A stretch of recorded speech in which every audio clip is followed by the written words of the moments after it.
आणि यानंतर काँग्रेसचे प्रदेशाध्यक्ष नाना पटोले बोलतात, पाहूया।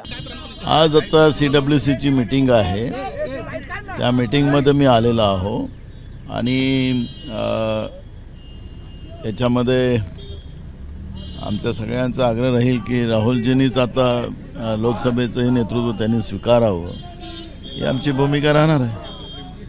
प्रामुख्याने तुम्ही जे म्हटलं की काँग्रेसच महाराष्ट्रामध्ये मोठा भाऊ आहे, त्यामुळे जागा वाटपात आमचा वर्चस्व असेल, 150 जागा जवळपास आपण घेणार आहोत। आम्ही म्हटलं असं काही नाहीये। देखो बघा, आमची भूमिका आज पण आहे, लोकसभेच्या निवडणुकीमध्येही होती की मेरिटच्या आधारावर निर्णय व्हावे।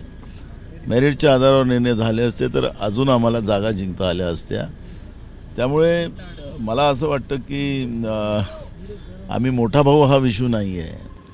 विषू असा आहे की आपल्याला BJP महाराष्ट्र मुक्त करायची आहे आणि त्यासाठी ज्या ज्या पक्षाचं बळ ज्या ज्या भागात असेल त्या त्या पक्षाला त्या जागा मिळाव्यात, एवढीच आमची प्रामाणिक इच्छा आहे। त्याच्यामुळे मोठा भाऊ आणि लहान भाऊ हा विषय होऊ शकत नाही। महाविकास आघाडीकडे अशी पद्धतीची वक्तव्य करून कुठेतरी वाद निर्माण करण्याचं काम देखील केलं जाते असंही संजय राऊतांना म्हटलं। असं कोण करताय काय नाही करत त्याच्यावर मला चर्चा करायची नाही आहे। मी कामामध्ये आपलं लक्ष घालतो आणि प्रामाणिक लक्ष घालतो, त्याच्यामुळे रिझल्ट आलेले आहेत, त्याच्यामुळे मला कोणाच्या सर्टिफिकेटची गरज नाही। पण ठाकरेंचा स्ट्राईक रेट गडगडलाय का? कारण की 22 जागा लढवल्या तिथे 9 आल्या, कुणी 17 जागा लढवल्या तिथे 13 आल्या, एक अपक्ष खासदाराचा पण पाठिंबा आहे, आता मग 14 खासदार झालेत तुमचे।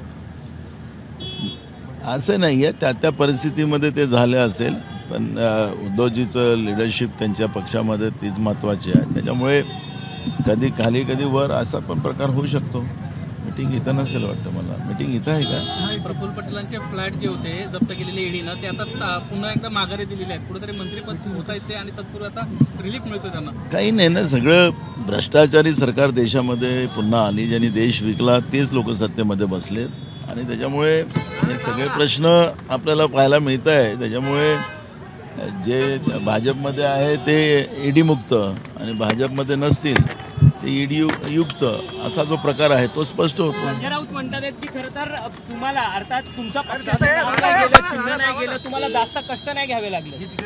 बरोबर आहे त्यांचं म्हणणं, त्यांना फार कष्ट घ्यावं लागले। तेव्हा महाराष्ट्र भाजप मुक्त करायचं आहे, त्याकरता ज्या ज्या पट्ट्यामध्ये ज्या ज्या पक्षाचं ताकद आहे त्या सगळ्या पक्षांना आम्ही सोबत घेणार असल्याचं नाना पटोले यांनी म्हटलेलं आहे।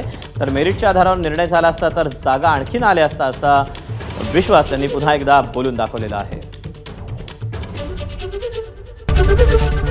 ABP माझा, उघडा डोळे बघा नीट।